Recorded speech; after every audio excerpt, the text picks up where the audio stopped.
आदमी अचानक उत्तेजित हुआ। छोटे द्वीप पर एक मोटा और सम्मानजनक कुछ छिपा था। जिज्ञासा से प्रेरित होकर दोनों ने पूरी ताकत से उसे खींचना शुरू किया। अचानक उनके पीछे से एक मछली फूट पड़ी और फिर सभी की आतंकित आंखों के सामने एक विशाल पंख पानी से बाहर निकला। असल में उनके नीचे एक साधारण छोटा द्वीप नहीं था, बल्कि 1000 वर्षों से बंद पड़ी हुई एक व्हेल मछली थी। इस समय जागृत होकर वह बेहद उत्साहित हुई और तुरंत ही वह विशाल पंख को हिलाते हुए पानी की सतह से निकल गई और सीधे आकाश की ओर उड़ चली।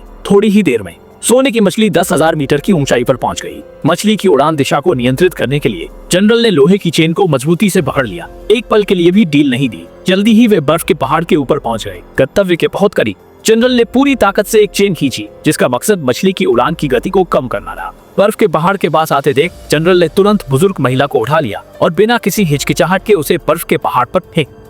इसके बाद छोटे मेई को भी उठाकर फेंक दिया। लेकिन जब बारी आई तियांग की तो वह जोर देकर खुद कूदने की जिद करने लगा। बेबस होकर जनरल को पहले बर्फीले पहाड़ पर कूदना पड़ा, पर जैसे ही तियांग कूदने की तैयारी कर ही रहा था, अचानक भेल दिशा से भटककर बर्फीले पहाड़ से टकरा गई। इस संकट के समय तियांग ने तुरंत जमीन पर पड़े लोहे के छल्ले को पकड़ लिया और पूरी ताकत से लोहे की जंजीर को खींचा।